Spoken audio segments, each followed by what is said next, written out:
पिछल जाओ बाबा जी।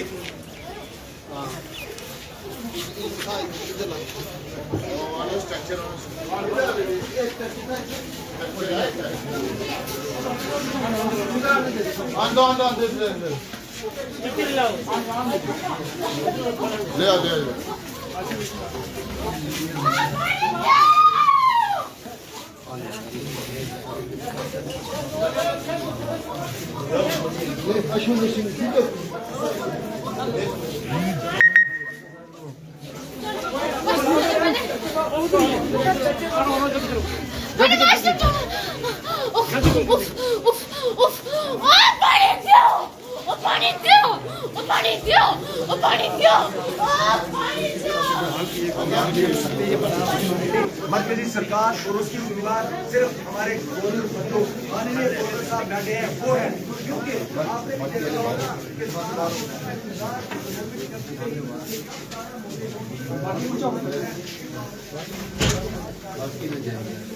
अभी देखो सब आ जाते हैं तो ये जो बच्चियाँ यहाँ पे अभी लाई गई हैं, हम कोशिश करेंगे कि इनको भी पीजीआई शिफ्ट किया जाए। अभी प्रिंसिपल साहब मीटिंग ले रहे हैं, उस मीटिंग के बाद डिसीजन लिया जाएगा और इनको भी शिफ्ट।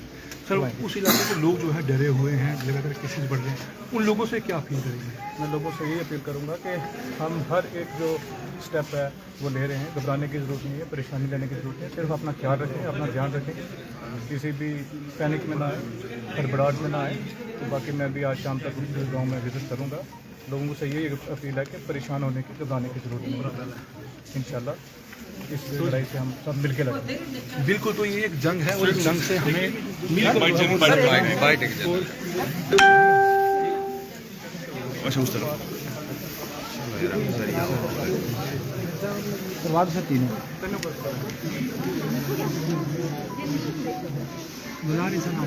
जल्दी भाई सर क्या करें, सिचुएशन कैसी है सर, क्या करें?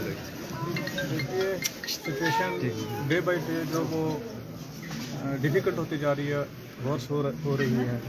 रात को एक केस आया था आज़ाद अहमद का, उसको रात को हमने यहाँ पे शिफ्ट करवाया है। एयर फोर्स की एम्बुलेंस के ज़रिए उसको पीजीआई चंडीगढ़ शिफ्ट करवाया। रात के 3:30 बजे वहाँ पे वो पहुँचा है। अभी मेरी वहाँ पे पीजीआई में बात हुई थी, तो उसके अभी तक जो पैरामीटर हैं वो स्टेबल हैं और टेस्ट वगैरह चल रहे हैं। तो इंशाल्लाह मुझे उम्मीद है कि वो रिकवर हो जाएगा। ये जो बच्चियाँ अभी 3 आई हैं, इनकी भी जो हेलीकॉप्टर की रिक्विजिशन डिप्टी कमिश्नर साहब ने बना दी है। डिव साहब कोटरंगा आए हुए हैं, वो भी रिव्यू मीटिंग ले रहे हैं। अभी प्रिंसिपल जीएमसी रजौरी भी रिव्यू मीटिंग ले रहे हैं। और अभी हम वार्ड में बच्ची को चेक करके आए हैं, उनके टेस्ट वगैरह हो रहे हैं, थोड़ा उनको स्टेबलाइज करके उसके बाद इंशाल्लाह पीजीआई चंडीगढ़ शिफ्ट किया जाएगा। ठीक सर। सर जिस तरह से बड़हाल में सिचुएशन दिन ब दिन खराब ही होती जा रही है, कल भी एक पेशेंट आया, 3 और पेशेंट आए, मौजूदा सूरत क्या है पूरे इलाके की? देखिए सिचुएशन बहुत टफ बनी हुई है। ये एक किस्म की मैं तो कहूँगा कि नेशनल इमरजेंसी है और इसमें हर एक जो स्टेप है, जो इक़दाम जो हैं, चाहे वो हमारी यूटी की हुकूमत है या यूनियन गवर्नमेंट है, उसकी तरफ से लिए जा रहे हैं। मिनिस्ट्री ऑफ होम अफेयर्स की जो टीम है पिछले 3 दिन से लगातार उन्होंने विज़िट किया है। उससे पहले भी आपको पता है कि ICMR की लैब आई थी, नेशनल इंस्टीट्यूट ऑफ वायरोलॉजी की टीम आई थी, सभी सैंपल्स वगैरह कलेक्ट किए थे। इसमें कोई भी जो बैक्टीरियल या वायरल डिजीज़ का जो है वो बताया गया कि वो नहीं है। लेकिन फिर भी एक मिस्ट्री जो है डे बाई डे डीपन होती जा रही है। रात को एक पेशेंट को पीजीआई चंडीगढ़ शिफ्ट किया गया था, तकरीबन रात को 3:30 बजे वो वहाँ पे पहुँचा है। अभी तक उसके पैरामीटर स्टेबल हैं और हमें उम्मीद है कि इंशाल्लाह वो ठीक हो जाएगा, सेहतियाब हो जाएगा। और अभी जो 3 बच्चियाँ यहाँ पे लाई हैं, उनकी जो प्रिलिमिनरी इन्वेस्टिगेशन चल रही है, टेस्ट वगैरह हो रहे हैं और प्रिंसिपल साहब ने भी अभी मीटिंग उसी बारे में कंडक्ट की है। डिवकम साहब कोटरंगा में आए हुए हैं, वो भी रिव्यू मीटिंग ले रहे हैं और सारे इंतजाम किए जा रहे हैं इनको पीजीआई चंडीगढ़ शिफ्ट करने के लिए।